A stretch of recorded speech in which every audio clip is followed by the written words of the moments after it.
Hey everybody, Brian Good here. Welcome to the EA for today. For the earliest alert, we'll focus on a couple fronts this week. We got to nail down one today, one on Thursday, and then we'll talk a little bit more about the trends for August.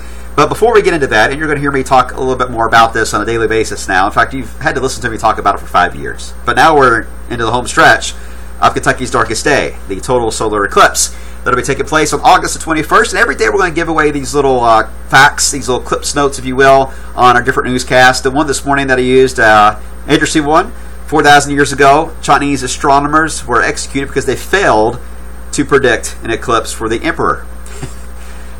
Strict rules back then. But interesting stuff there 4,000 years ago. But we'll have different facts every day we'll be giving you guys on Sunrise again in the evening shows with Kevin, so make sure to tune in for that. All right, and I've had a lot of requests about the eclipse glasses.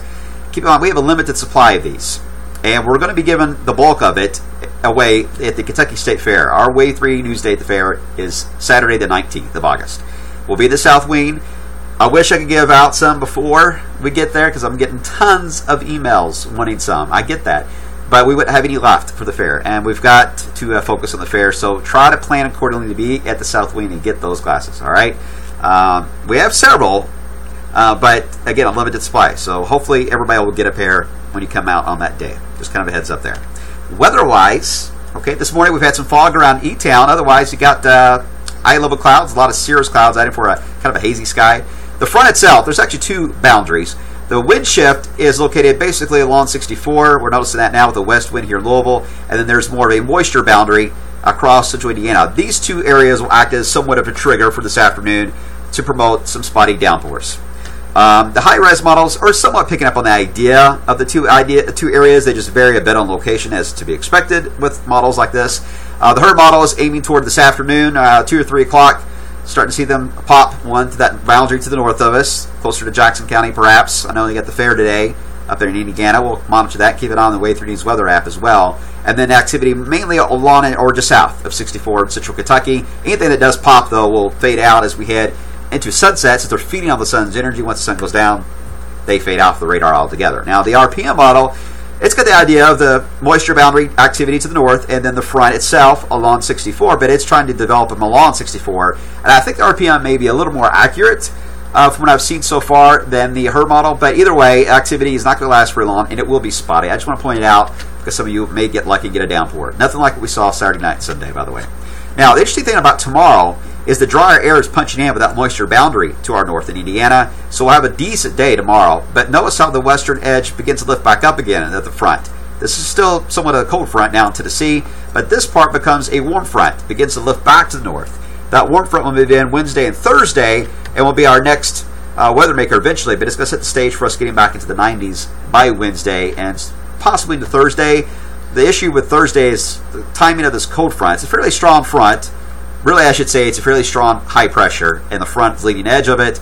But having said that, the core of the wind energy with this front, the low itself, is going to be way up here, heading toward Nova Scotia. But there may be enough push here with the front to promote some strong thunderstorms Thursday afternoon, evening. But we need a better idea on the timing before we get into that talk. So give me some time to work that out. Otherwise, the big story is going to be with the high breeze, and that's some really nice, refreshing air as we head into the afternoon hours of Friday. By the time Friday rolls around, the rain chance should be early in the day, and then Friday afternoon will be fine. All right, here are the models and ensembles. GFS, Euro, and the Canadian. This is for this weekend. Notice they all got that cool pocket right over the Ohio Valley. Even the ensembles agree with that. It's good. Good confidence forecast for this weekend. Now, next week, a bit more complicated. The heat is going to split, it looks like, into two areas.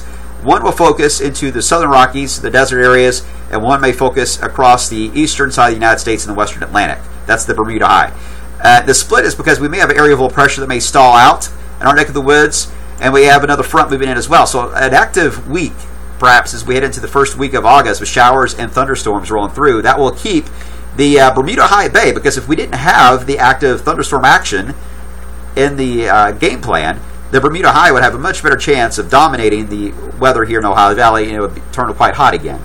But at this point, it looks unsettled, therefore a bit cooler into the upper 80s. And even as we head toward close to the 10th of the month, we're seeing the same thing. Now, we lose a lot of the operational models that far out, but you can see that even the GFS has still got the split going on with the disturbances here in the Ohio Valley. The ensembles got smoothed out the idea, but you see the overall trend. And if that holds, then we may end up staying at or below average into the month of August for average temperatures compared to what we just went through last week. So that would certainly be some good news. We'll keep an eye on it. I'll start taking a look, by the way, at the August 21st time period starting tomorrow. I can't get specific this far out, of course. You know that. It's nearly a month away. However, I can at least get a general idea of some of the weather patterns as we get into that third week of August and see what it looks like. And we'll talk about that tomorrow. Have a good day.